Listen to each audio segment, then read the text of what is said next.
Anytime you think of an octopus, use it as a reminder that you yourself have that inner strength inside you that's just waiting to come out, even if you've never seen it before, even if right now you don't think you have any strengths. I want you to promise me that you'll stay on the lookout for it so that when you need that strength, you're ready to open that door to your inner self and let it shine through.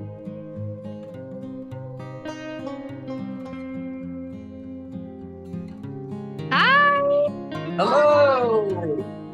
How's it Nice going? to see you all. Can you hear us okay? I can, yeah.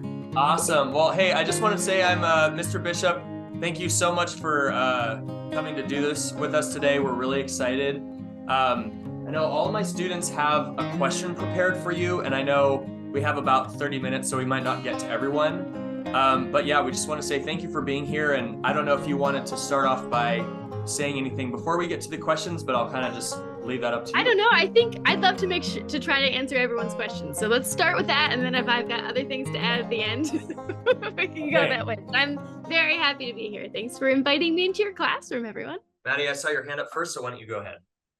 How long did it take you to write The Benefits of Being an Octopus? The Benefits of Being an Octopus is not the first book I tried to publish. So if you count the 7 years of rejections before I started writing that, like 9 years to write it. But really, because I mean, each book was like, they got rejected, but each one got better and better and better. And then when I wrote that one, I had the confidence that I could just be honest on the page. And so the actual writing process for that one probably took me about a little less than a year to draft it, and then a little less than a year to revise. And then it's another like little less than a year for the publisher to turn it into a book. So the whole process was kind of a tight 2.5 years from when I started researching the idea and circling around it to when it was out, which is the fastest I've ever had a book come out, honestly. It was a pretty quick process, but there was the 7 years of rejection too that really should count to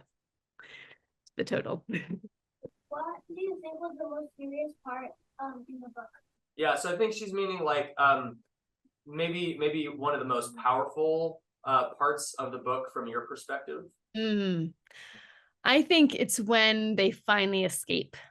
When that lamp gets thrown against the car, and it wasn't their lamp anyway. That's my favorite part.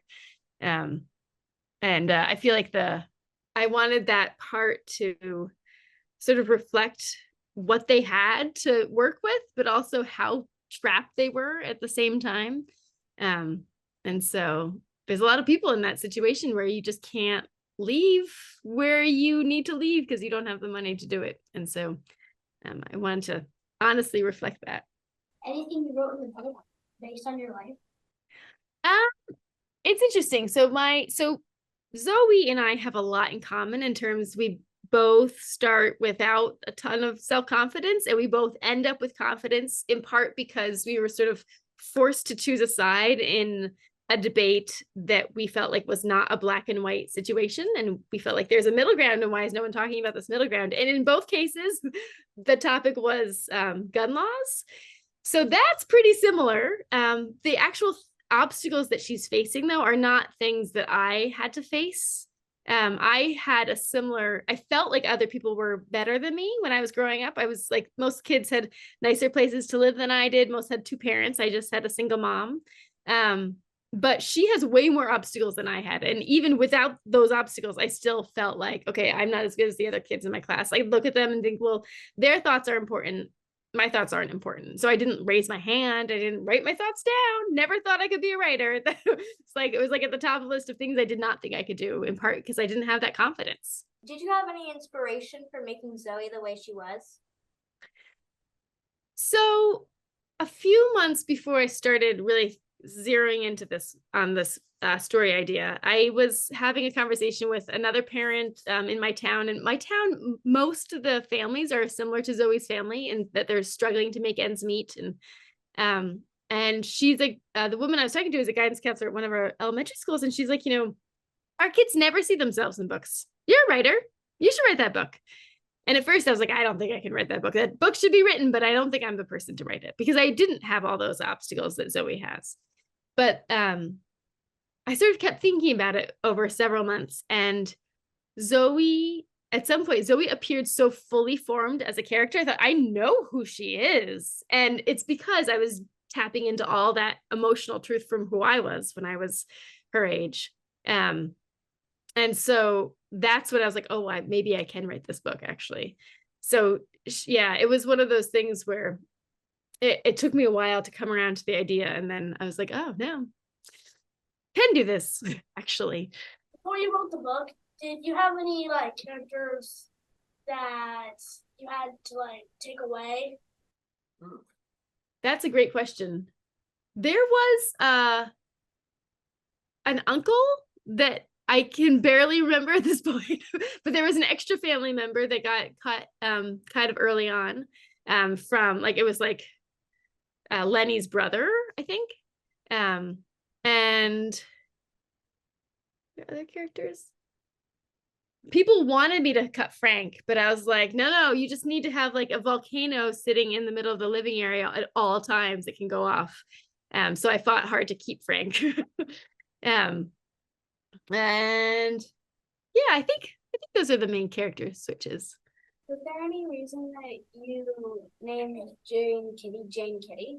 That's a question that I have not been asked in a very long time, and I do not remember. I don't think I came up with that myself. I think someone is named Jane Kitty out there. And I borrowed it from that kitty, but unless it was just came from my gut, I cannot. That's a great question, and I cannot remember for the life of me. Because it was like, I mean, at this point, it was like 9 years ago. So my COVID brain like emptied out a lot of these details since.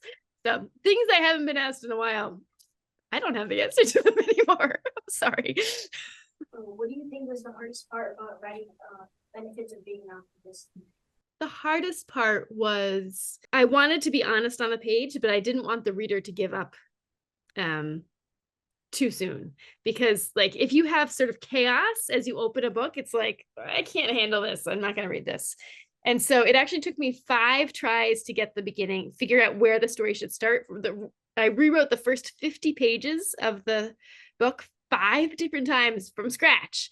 And there was similar elements in each version, but sort of figuring out where along the storyline to actually press play, you know.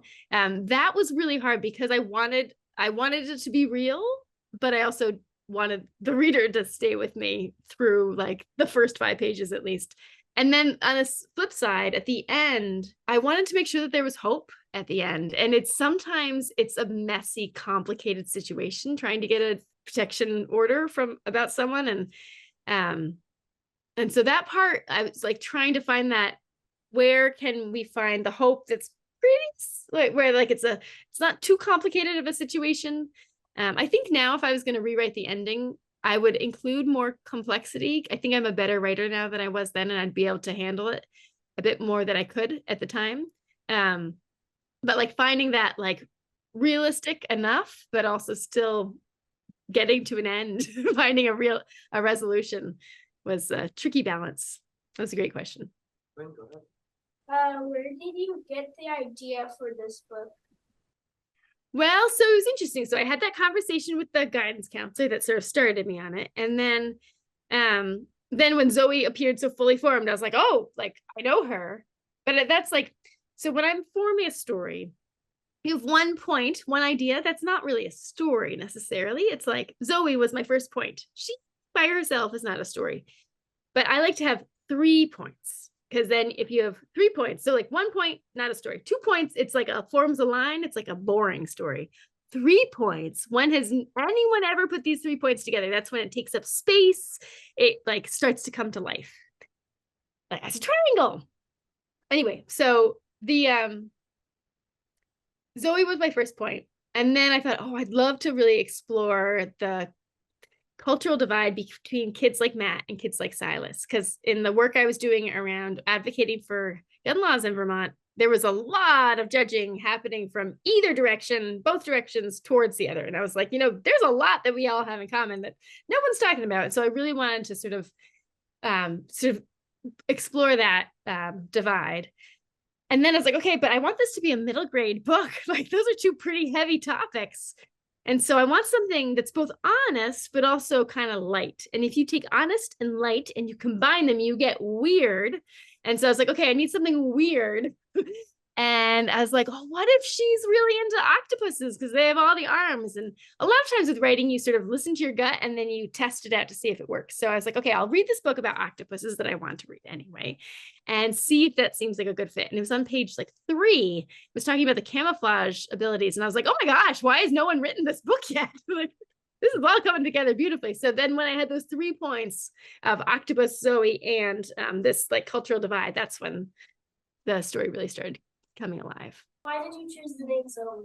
Wanted something kind of different and powerful. And I feel like the Z is kind of different, but I like the short powerfulness of the name Zoe.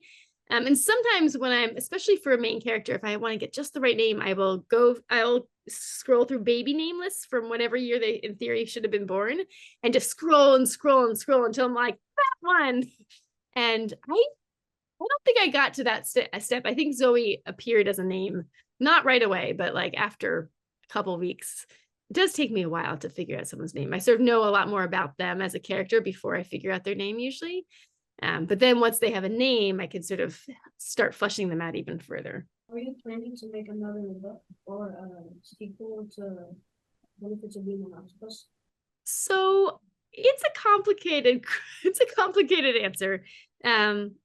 I didn't originally feel like the book needed a sequel. I kind of like where Zoe gets to at the end. Like I know that it's a little bit of a like abrupt ending, but I also feel like she has moved so much as a person in terms of what she feels like she's capable of and how confident she is and how she approaches problems, that really whatever obstacles face her going forward, I feel pretty good about her being able to tackle them. And so she doesn't really need another book, I think. I can imagine writing another story that has like Bryce and Aurora's perspective, or Fuchsia, or Silas. But the publisher who published The Benefits of Being an Octopus, 6 months before the book came out, after the work was done, they actually fired their entire children's division. And so my editor was fired. Anyone who knew anything about children's books was fired. And so they would be happy for me to write a sequel because the book has sold so well, but there's no editor for me to work with there, and you really need an editor to write a good book. Like I don't want to put out a bad book as the sequel. And writing is very much of a team sport at this level. Like the editor I work with now, so I have 2 other books that have come out since The Benefits of Being an Octopus that are not in that story world. And I should say that I can't write other books unless I'm with that original bad publisher, because they own the rights to the characters. So I can create other story worlds and have characters that would be friends with Zoe in theory. And so that's kind of what I'm doing. So I have The Flight of the Puffin and Opinions and Opossums are 2 books that came out in the last couple of years with my new publisher, who is amazing. And my editor, right now we're going back and forth with revisions for what will be my next book that comes out maybe next May, like a year from this coming May. And it's just such a, like, you really need another brain going back and forth with you to figure out, you want to figure out what the story is, but then it's like, okay, how do I tell this to other people? And you really need someone other than yourself to help you figure out how to do that. So that's a very long, complicated answer, but sorry, no sequel. What was the hardest part of the thinking process for the book? Well, what's interesting is that the publisher is the one who prints it. So I give them like a Word document, a file, like a computer file that gets emailed to whoever is like the editor. And then from there, it goes through the publishing house and gets printed. And I don't even really know how this happens. It's a bit of a mystery even to me. But when they first fired all those people before this book came out, it was not clear that it was even going to get printed. So that was a real challenge in a lot of ways. It happened to sort of have gotten far enough in. It's like an assembly line at certain points. So it happened to have gotten far enough down the assembly line that it was just going to happen, even if there was no one advocating it for it to happen. But then they didn't also realize how many copies they print, so they kept going out of stock like all the time when it first came out. So the real printing struggle was just to keep the publisher printing the book. And I think the question that was a very interesting answer too. I think he asked, what was the hardest part of your thinking process? Oh, thinking. Oh gosh, that is, I think, getting into Lenny's character, not super fun to do. I did a lot of reading about like emotional abuse and the power dynamics in that kind of relationship. And it's amazing because it's really textbook in a lot of ways, where if someone sees the world in terms of, do I have power or do I not have power? It sort of affects everything around them and all the ways they make decisions. And so I felt like I could write Lenny because I had read all these books. And I think we can all understand what it's like if you're like not being respected at your job or at school or something like that. It makes you feel like you need power in some other way. But he takes it too far, of course. But so with any character, you want to try to get in their shoes a bit, even if they're not a very nice person. And so writing the scenes between him and the mom, that took thinking, and also sort of leaping. I just had to just go for it and do it. Thank you. That's a great question. What inspired you to be an author? So, like, for the first 30 years of my life, writing was at the top of the list of things I thought I could not do. And I became a middle school social studies teacher. I wanted to, like, I love middle school kids. I love like 5th grade, 6th grade, that whole world of development. But I did not think I could be an English teacher. Like, that was off the table. And then when my son was born, I stayed home from the classroom and I had all this time because he would only sleep if I was holding him. And so I was sort of stuck on the couch for hours at a time, and it was before smartphones. And so I was really bored. And so I started reading lots of books, and I had picked up this book that was called Blue Jay Dance by Louise Erdrich. And it's a memoir about this woman who has a baby. And I was like, great, I've got a baby too. So I picked this up, and there's this one random line in the book where she's talking about going through the woods with her baby to a writing studio. And I was like, oh right. But then my automatic next thought was, well, writing is something I know I can't do. But I want you to think about something you know you can't do. And I want you to imagine that you're on a couch, no one to talk to, nothing to do for 3 hours. And at some point in that time, you ask yourself, but if I was going to do that, how would I do it? For me, the question was, if I was going to write something, what would I write?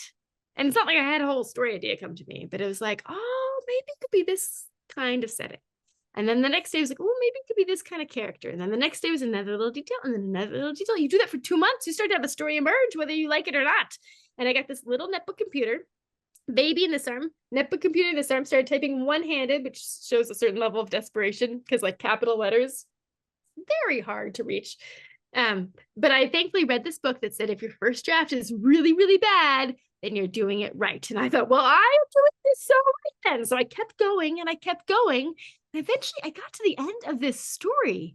I thought, oh my gosh, those people, I made them up. The things they did, I made that up. And it was such a feeling of power, even though I had basically not gotten off the couch, even though the conditions in my life hadn't changed. I had changed and it felt amazing. And so I Googled, how long does it take to get published? Google told me 7 years, which, as you know, was exactly how long it took, but I did not think that would be the case at the time. I was like, well, I'm going to go for it. Let's see if I can make this happen. And so then, that first manuscript that I wrote got rejected by everyone I sent it to. And then I wrote the next one and I wrote the next one. And so I just kept doing that. It was very key to be writing the next project before you've given up hope on the last one. So that by the time you have to give up hope, you have another one that's better, because the more you write, the better you get. And you're like, well, you may have rejected this one, but this next one, that's the one that will be even, like, that's the one that will get published. So it was a very long 7 years, but Google was absolutely accurate in this case. 7 years to the month.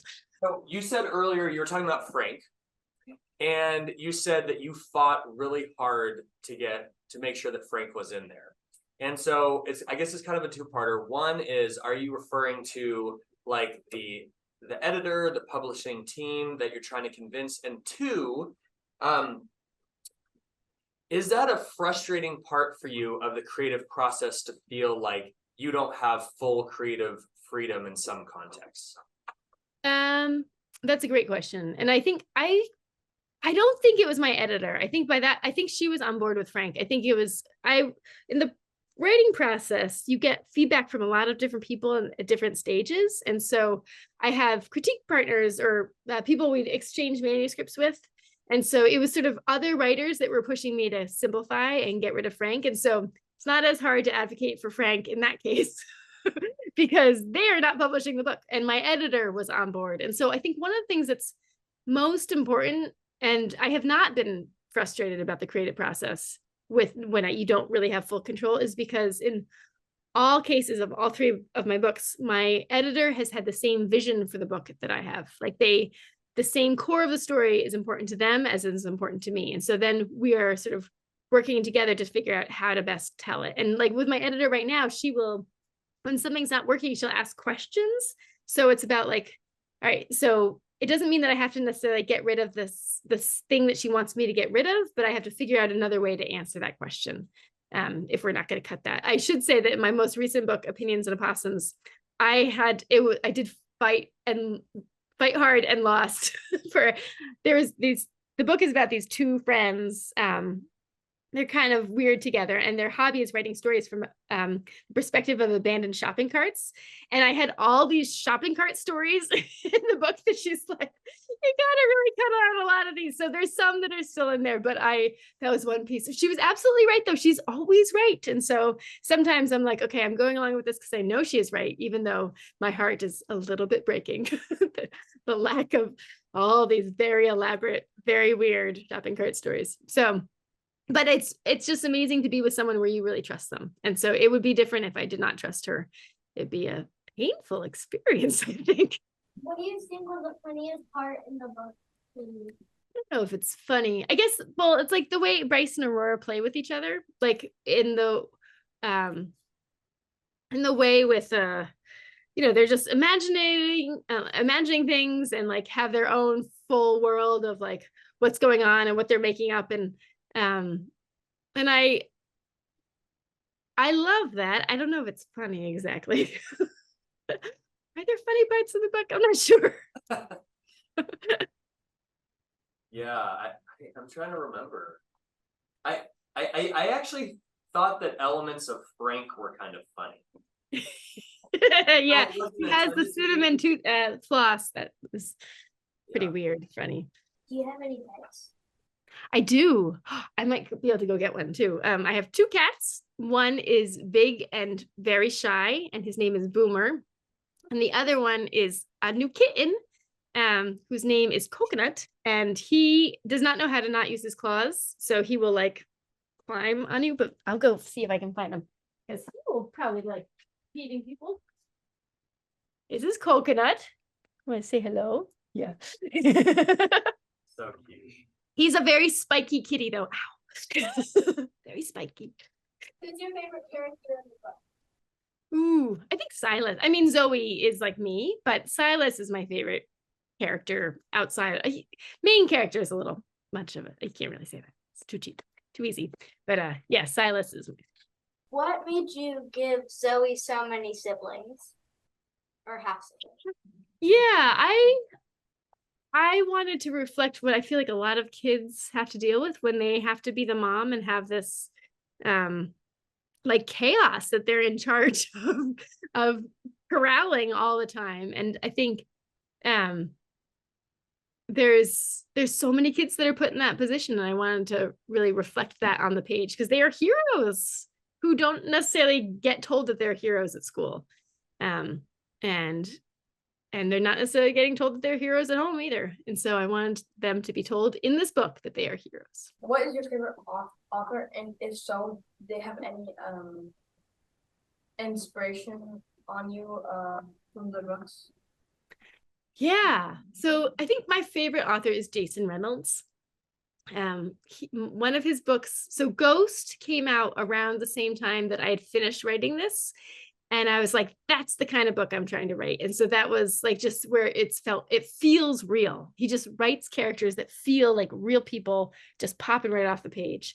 And his book, Look Both Ways, came out at a time when I was working on writing my second book. And Look Both Ways is it's sort of lots of little short stories about kids walking home from school. It doesn't sound like this huge thing, but it's just the characters are so real, and they all have different, like just different than what you would expect. Like what you see on the surface, not the same as what's going on underneath. And he wrote it in this way that had such lightness and airiness. It wasn't like all heavy, even though it was real stuff, it was not heavy. And so I loved that lightness. And I tried to go into revising Flight of the Puffin, my second book, with that same kind of lightness. What's your favorite part about writing Benefits of Being an Octopus? It's about after it's done. The writing process itself was, for this book, I had to be in a pretty I had to be in with Zoe for the whole time, right? And so that was not super fun, but it felt important. But at some point when I had finished writing this, I had gotten rejected. All those other manuscripts I gotten rejected. I thought, this is too honest. This is not enough of a story. No one's ever going to buy this. And I stopped writing for like 8 months. I was like, the world has enough problems. I should be doing something where I'm going to affect something. And if I'm spending all this time writing words that no one is ever going to read, like that doesn't seem like a good way to spend my time. So I did something else for like almost a year. And then I found out that this was going to get published, and it was going to get published with this kind of small, kind of weird press publisher. And I was like, I think maybe 100 people will read this. And that was my thinking going in. And then everyone got fired. I was like, no one's going to read it. And so the thing that has been the best has when it's actually gotten to readers and they're like, this is my life. Like, you see what I've been dealing with. And I do deserve to be a hero on the page. And that has been worlds away better than the actual process of writing the book. Like, it was a really painful journey until the book was in the hands of people reading it. And then since then, it's been amazing. Oh my God, incredible. So yeah, sometimes you got to wait a long time to get the reward. Well, I know our time is almost up. Was there anything else that you wanted to share before we? Oh, we should take the Team Octopus pledge together, and you'll all become official members of Team Octopus. And so you know how Zoe draws that octopus on her shoulder to remind herself of her inner strength?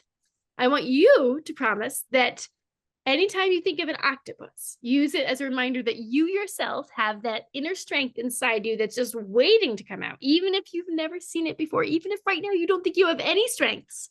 I want you to promise me that you'll stay on the lookout for it, so that when you need that strength, you're ready to open that door to your inner self and let it shine through. Okay? So tens of thousands of kids all across the country have taken the Team Octopus pledge. It is now officially your turn. So you're going to repeat after me. Hands up for official pledge business. Okay. I promise to use the octopus as a reminder of my own inner strength. Excellent. So now you are official members of Team Octopus. Congratulations. Well, hey, thank you so much. I just wanted to say, one of my favorite parts of the school day is when we do our novel study. So we all have the same book. We all have had a copy of this book. And I walk around the room. These guys know we've been through many books together. And I read it out loud, and we stop and we talk about it and we reflect. And they really love this book. And it's really, really cool to read it, to talk about it. And then we ended the book, and then to have you come and talk to us, it just really helps to wrap the whole thing up. And you had really fantastic answers to the questions. We have a lot of people in here that are really interested in writing and potentially becoming authors. So yeah, we really appreciate you coming out and doing this with us today. Oh, it's such a pleasure. And thank you for taking the time to read the book. Like, thank you for spending that time with Zoe. She appreciates it too. Yeah, awesome. Awesome. Well, can you all give one more round of applause? So thank you. Thank you. I hope you all Thanks, have a wonderful Ann. rest of your day. And I'll send you the video link once I have it up on my channel. Sounds great. Thank you. All right. Thank you. Bye.